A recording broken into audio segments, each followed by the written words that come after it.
আরও এক অধিনায়ক পেতে যাচ্ছে টিম টাইগার। সাদা পোশাকের দলে এবার আসতে যাচ্ছে নতুন কোনো কান্ডারি। এদিকে শান্তর সরে দাঁড়ানোর ফলে কার কাঁধে উঠবে টেস্টের নেতৃত্ব, এ নিয়ে চারদিকে চলছে জল্পনা কল্পনা। আলোচনায় আছেন মিরাজ, লিটনরাও। তবে তিন ফরম্যাটে তিন অধিনায়কের পরিকল্পনাও উড়িয়ে দেয়ার নয়। সব মিলিয়ে লিটন নাকি মিরাজ নাকি অন্য কেউ, কে হচ্ছেন টেস্টের নতুন অধিনায়ক, এ নিয়ে বিস্তারিত থাকছে রিপোর্টে। সকল জল্পনা কল্পনার অবসান ঘটিয়ে অবশেষে সত্যি সত্যি টেস্টের দায়িত্বটা এ যাত্রায় তুলে রাখলেন নাজমুল শান্ত। সাদা পোশাকের ফরম্যাটে টাইগারদের আর নেতৃত্ব দিবেন না দলের এই বাহাতি ব্যাটার। ফলে অধিনায়ক হিসেবে শ্রীলঙ্কা টেস্টই তার শেষ সিরিজ। একসময় টাইগারদের তিন ফরম্যাটের নেতৃত্বই ছিল শান্তর কাঁধে, যদিও ব্যাটিং এ মনোযোগী হওয়ার স্বার্থে তিন ফরম্যাটের অধিনায়কত্ব থেকেই সরে দাঁড়াতে চেয়েছিলেন তিনি। তবে বিসিবির পূর্ববর্তী বোর্ড সভাপতির পরামর্শে শেষমেশ শুধুমাত্র টি-20 ক্রিকেটের নেতৃত্ব থেকে নাম প্রত্যাহার করেন। এদিকে শান্তর পরিবর্তে টি-20 ক্রিকেটের নতুন অধিনায়ক করা হয় লিটন কুমার দাসকে।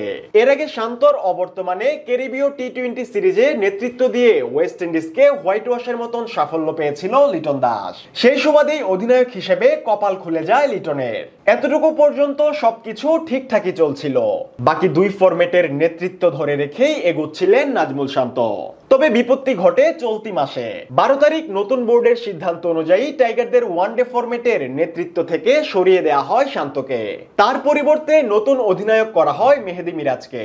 এরপর থেকেই গুঞ্জন শোনা যাচ্ছিল টেস্টের অধিনায়কত্ব ছেড়ে দিতে চান শান্ত।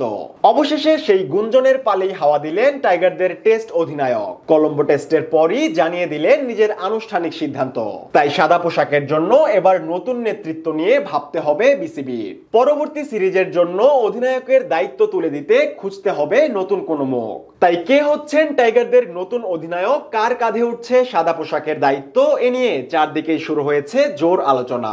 এদিকে টাইগারদের টেস্ট অধিনায়ক হিসেবে নানা মহলেই উঠে আসছে লিটন আর মিরাজের নাম। অনেকের মতো বিসিবির সাবেক নির্বাচক হান্নান সরকারও মনে করেন এই দুজনের মধ্য থেকেই উঠে আসতে পারে টেস্টের নতুন নেতৃত্ব। বর্তমানে দুজনেই আছেন টাইগারদের দুই ফরম্যাটের দায়িত্বে।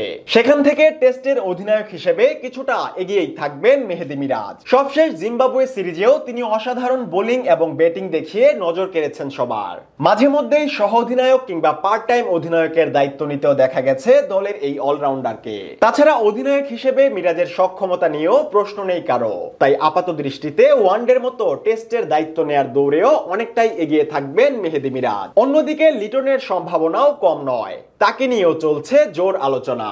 এদিকে তিন ফরম্যাটে বিসিবির তিনজন অধিনায়ক রাখার মতো পরিকল্পনা নিয়েও চলছে দারুণ কানাঘুষা। আজ শান্তর বক্তব্যেও উঠে আসে বিসিবি যদি তিন ফরম্যাটে তিনজন অধিনায়ক রাখতে চায় সেটা তাদের সিদ্ধান্ত। ফলে নতুন কোনো অধিনায়কের সম্ভাবনাও এই মুহূর্তে উড়িয়ে দেওয়ার সুযোগ নেই।